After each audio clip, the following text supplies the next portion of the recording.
আমি নওশাদ সিদ্দিকীকে সম্পূর্ণভাবে আইএসএফ এর দায়ী দায়িত্ব তার কাঁধে আমি তুলে দিয়েছি, কেন আমি বহুত ব্যস্ত মানুষ, আরও আমার অনেক কাজ করতে হয়। যদি আমাকে প্রয়োজন আইএসএফ মনে করে যে আমাদেরকে নামানো দরকার আমাকে, তাহলে অবশ্যই আমি মানুষের জন্য আইএসএফ এর ব্যানারে গিয়ে প্রচার করব। এরা খুব সুন্দর কাজ করছে, তাই ভালো রেজাল্ট হবে আশা রাখছি। আইএসএফ এর চেয়ারম্যান নওশাদ সিদ্দিকী বা আরও যারা আছে, তারা যদি বলে যে আপনার প্রচার করতে হবে, আমাদের আসুন যেভাবে 21-এ করেছেন, আমি অবশ্যই করব। কেন করব না? এতে কোনো অসুবিধা নাই তো। এটা কি পাপ হবে নাকি? না সংবিধান নিষেধ করেছে? 2026 বিধানসভা নির্বাচনে এবার আব্বাসকে মাঠে ময়দানে দেখা যাবে। হ্যাঁ, একটু অবাক হচ্ছেন যে এই কথা কেন বললাম। আর এই কথা আমি বলিনি, এই কথা সরাসরি বলেছেন ফুরফুরা দরবার শরীফের পীরজাদা আব্বাস সিদ্দিকী।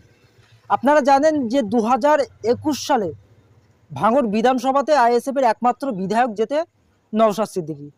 2021 সালের পর থেকে আজ পর্যন্ত আমরা দেখলাম যে একাধিক জায়গাতে যেভাবে আইএসএফ সমর্থক কর্মীরা এবং সাধারণ মানুষের যেভাবে ঢল বাড়ছে, তা থেকে স্পষ্ট জানালেন পীরজাদা আব্বাস সিদ্দিকী যে 2026-এ এবার শুধু নওশাদ নয়, নওশাদের মতো আরও কিছু বিধায়ক বার হবে এবং 2026 বিধানসভা নির্বাচনে আব্বাস সিদ্দিকী আইএসএফ এর হয়ে প্রচারে দেখা যাবে।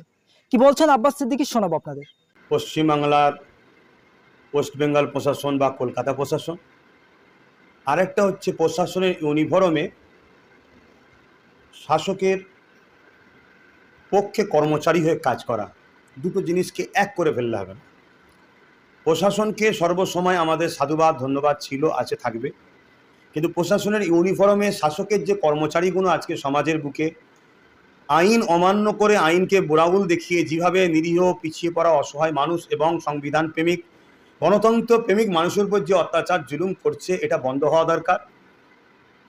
জনগণকে ঐক্যবদ্ধ হয়ে এই সন্ত্রাসী এই জুলুমের বিরুদ্ধে চরমভাবে আন্দোলনের জন্য আরও একতা হওয়া দরকার। এর বিরুদ্ধে কড়া হাতে দমন করার জন্য একতা হওয়া দরকার। নচেত যেমন ডেমো কার্ডকে কুড়ে কুড়ে খায়, এই প্রশাসনের ইউনিফর্মে শাসকের কর্মচারীগুলো এরা আমার রাজ্যকে, রাজ্যের আইন ব্যবস্থাকে কুড়ে কুড়ে খেয়ে কিন্তু ধ্বংস করে একটা জঙ্গল বা সমাজ বিরুদ্ধ সমাজ, তুলাবাজ গুন্ডাগিরি একটা সমাজ তৈরি করার এরা দিকে আগিয়ে যাচ্ছে। এটাকে অবিলম্বে প্রত্যেকটা ধর্মপ্রেমিক, কি বলে, সংবিধান প্রেমিক, রাজ্যপ্রেমিক, দেশপ্রেমিক, মানবপ্রেমিক মানুষের ঐক্যবদ্ধ হওয়া দরকার, এটা আমি মনে করি। কেন বলবে? রাজ্য সরকার খুব ঠান্ডা মাথায় অনেক দিন ধরে মুসলমানদেরকে বোকা বানিয়ে, মুসলমানদের হিজাব দেখিয়ে, কলমা দেখিয়ে, মসজিদে গিয়ে, ইফতার পার্টিতে গিয়ে মুসলমানদের সঙ্গে মিশে মুসলমানকে বুঝে নিয়েছে এরা সত্যিই, যে আমি বলেছিলাম, দুধেল গায়ে, এরা সত্যিই গরু। এদেরকে কিছু না দিলেও এরা আমাকে দুধ দিয়ে যাবে। কেন? শুধু সময় হবে যেই আমার দাদাদের বলবো আপনারা হেলিকপ্টার প্লেনে করে আসবেন, এসে এই বোকা মুসলমানগুলোকে একটু শুধু ভয় দেখাবেন যে মেরে দেবো, কেটে দেবো, তাড়িয়ে দেবো, নাগরিকত্ব কেড়ে নেবো, এনআরসি করবো, এরকম একটু ভয় দেখাবেন, তাহলে আমি এদের ভোটটা ফ্রিতে পেয়ে যাব। তো বলুন, কোনো জিনিস যখন ফ্রিতে আপনি পাবেন, সেখানে কেন আপনি তাদের নিয়ে ভাববেন? আর ওয়াকাফটার বিষয় যদি বলছেন, ওয়াকাফ ইসলাম ধর্মের একটা অধ্যায়। রাজ্য সরকার চরম ইসলাম বিরোধী, নাই মাদ্রাসাকে বন্ধ করে দেয়, মাদ্রাসার শিক্ষকগুলো শেষ করে দেয়, আর না হয় তার দলের লোকেরা ইসলাম বিদ্বেষী মূলক কথাবার্তা ইসলামের নামে চালিয়ে দেওয়ার চেষ্টা করে। এবং পাশাপাশি রাজ্য সরকার ৭৫,০০০ বিঘে কম বেশি জায়গাকে দখল করে রেখেছে তার আমলা চামলারা। কেন্দ্র সরকার আইন করছে, কেউ যদি ১২ বছর অকাফকে দখল করে রাখে, সেটা আর অকাফ ফিরে পাবে না। রাজ্য সরকার দেখছে যে আইনটা লাগু হলে আমারই লাভ। এরা উভয়ই একই পথের পথিক। গরিব মানুষকে শেষ করো, আর মুসলিম তো ১০০টাই গরিব। তাই আজকে তারা আমাদের কিছু কথা বলেনি, আমাদেরকে সহজে তারা পায়। তবে হ্যাঁ, সব মুসলমানকে আমি রাজ্য সরকারের ভাষায় দুধেল গাই মনে করি না। রাজ্য সরকারের এই কথা বা তার এই চক্রান্ত কোটি কোটি মানুষ বুঝতে শিখেছে। তারা অবশ্যই রাজ্য সরকারের বিরুদ্ধে সংগঠিত হয়ে আছে। দুর্ভাগ্য, আবার একবার বলছি, ওই প্রশাসনের ইউনিফর্মে রাজনীতির শাসকের কিছু কর্মী, তারা ওই জোর করে লুটপাট করে মানুষের ভোটার অধিকারকে হরণ করছে, যেটা আগামী দিন কেন্দ্র সরকার হয়তো আইনের মাধ্যমে করার চেষ্টা করছে। এই জন্যই হয়তো রাজ্য সরকার মনে করছে আমার পাশে এখনও রয়েছে। তবে হ্যাঁ, কিছু আপনার দিকে আছে যাদেরকে আপনি দুধেল গাই বলেন, তারা হয়তো এখনও আপনাকে ছেড়ে আসতে পারেনি, তাই কিছু বলেনি। দেখুন, আপনারা রাজ্য সরকারের আগের ইতিহাস জানেন কি জানি না, আমি অত ডিপে আজ যাচ্ছি না, এখন সময় সংক্ষেপ।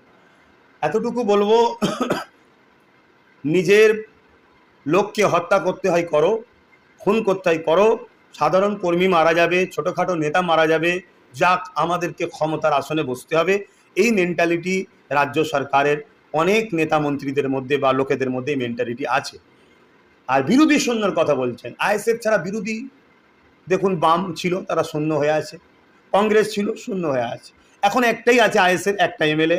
তাহলে একে যদি মিটিয়ে দেয় তাহলে বিরোধী শূন্য। বিজেপি তো বিরোধী নয়, তো বিজেপিকে তো ফান্ডে এনে লড়বো, বিজেপিকে তো আনা হয়েছে 2011 আগেই বাংলায় কি বিজেপি ছিল? এই বাংলায় বিজেপিকে তো শাসক 11 এসেছে, আস্তে আস্তে নিয়ে আসছে, এখনো বিজেপিরই চাষ করছে। অতএব বিজেপি আর টিএমসি এরা দুজন দাদা আর দিদি বোন মতো, ভাই বোনের মতো কাজ করছে।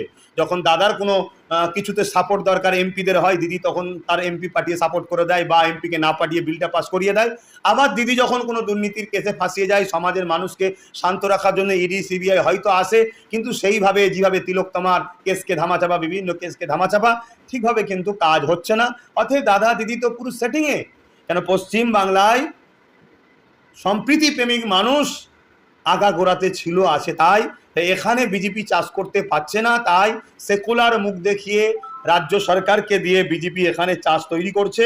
তাই বিজেপি কিন্তু টিএমসির মোটেই বিরোধী নয়। আমি কখনো কখনো অনেককে বলি, যদি আশ্চর্য কোনো মানুষকে দেখে মনে হয়, আমার দুই শ্রেণীর মানুষকে দেখে আশ্চর্য লাগে। এক হলো যেসব ভাইয়েরা টিএমসিকে হারাবার জন্য বিজেপিকে সাপোর্ট করছেন, তাদেরকে দেখেও বড় আশ্চর্য হয়। আজ যারা মনে করেন বিজেপিকে রুখার জন্য টিএমসিকে ভোট দেওয়া দরকার, তাদেরকে দেখেও আশ্চর্য হয়। মানে এরা দুজন টাকার ইপিট আর উপিট, কষ্ট নিলেও কিছু করার নেই। যত তাড়াতাড়ি বুঝবেন তত তাড়াতাড়ি বাংলার জন্য মঙ্গল হবে।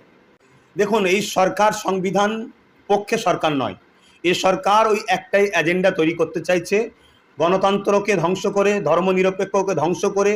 বিশেষ যে এজেন্ডা নাগপুর থেকে তৈরি করে দেওয়া হয়েছে, যেমন ওখানে একজন বসে আছেন, উনি একটা মন্দির বানাচ্ছে, ইনি একটা মন্দির বানাচ্ছে। এনাদের রুজি রুটি, শিক্ষা, কর্মসংস্থান নিয়ে এনাদের চিন্তা নাই। এনাদের চিন্তা হলো এই দেশটাকে বিশেষ একটা ধর্মীয় দেশ বানাবার চেষ্টা করছে, এটাই হচ্ছে এনাদের লক্ষ্য। তাই ইনারা রুজি রুটি, কর্মসংস্থানের কথা কেন্দ্র সরকারের মুখেও পাওয়া যায় না, রাজ্য সরকারের মুখেও পাওয়া যায় না। কেন্দ্র সরকার আসার পর থেকে দেশটা বেহাল হচ্ছে, দেশের জিডিপি ধ্বংস হচ্ছে, বেকারত্ব বাড়ছে, গরিব বাড়ছে, 2 কোটি করে চাকরি তো দূরের কথা, 2 লক্ষ টোটাল মিলিয়ে কি বলে 10 লক্ষ চাকরি হয়েছে কি সন্দেহ আছে XYZ। আর দেখুন, সেও ধর্ম করছে, এনিও সেই ধর্মতে মেতেছে। অতএব আমাদেরকে একটা কথা বলবো সর্বধর্মের মানুষকে, দেখুন প্রত্যেক মানুষের কাছে তার ধর্ম প্রিয়। অতএব কে কি ধর্ম করছে, নিজ নিজ রুচি, নিজ নিজ রুচি, নিজ নিজ পছন্দ, নিজ নিজ ব্যাপার। কিন্তু শাসক বা রাষ্ট্রের কাজ নয় মসজিদ করা, মন্দির করা, গির্জা করা, গুরুদ্বার করা। এটা নিজের নিজের ধর্মর মানুষ ও ধর্মগুরুদের কাজ। আমি মসজিদ করলে শাসক করে দেবে কেন? আমি করব। কেউ মন্দির করবে, এটা হিন্দু ভাইদের ধর্মগুরু, ধর্মের ভাইদের কাজ।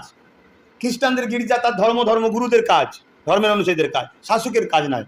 অতএব দীঘাতে যেটা করেছে সংবিধান বিরোধী, নতুন করে যেটা করছে যে সংবিধান বিরোধী। ইনারা তো সংবিধানকেই মানে না, সংবিধানকে তো শেষ করে দিতে চাইছে। অতএব এনাদের দ্বারা এটা করা আগামী দিন করবে, আর আমরা বোকার মতো এনাদের পিছনে ছুটছি।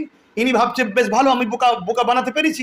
আমরা যদি সমস্ত শ্রেণীর মানুষ যারা রুজি রুটি, চাকরি, কর্মসংস্থান বা সংবিধানকে বাঁচাতে চান, সংবিধান যদি আমাদের কাছে প্রিয় হয়, তাহলে এই সংবিধান বিরোধী সরকারদের বিরুদ্ধে আমাদেরকে সংবিধান বাঁচাবার জন্য ব্যাপকভাবে লড়াই করতে হবে। সেই লড়াইয়ে কি ঘটছে কি হচ্ছে দেখতে গেলে হবে না, সংবিধানটাকে বাঁচাতে হবে। সেই লড়াই আমাদের মধ্যে নাই, আন্দোলন হচ্ছে না, তাই এরা দেখছে ভালো হচ্ছে।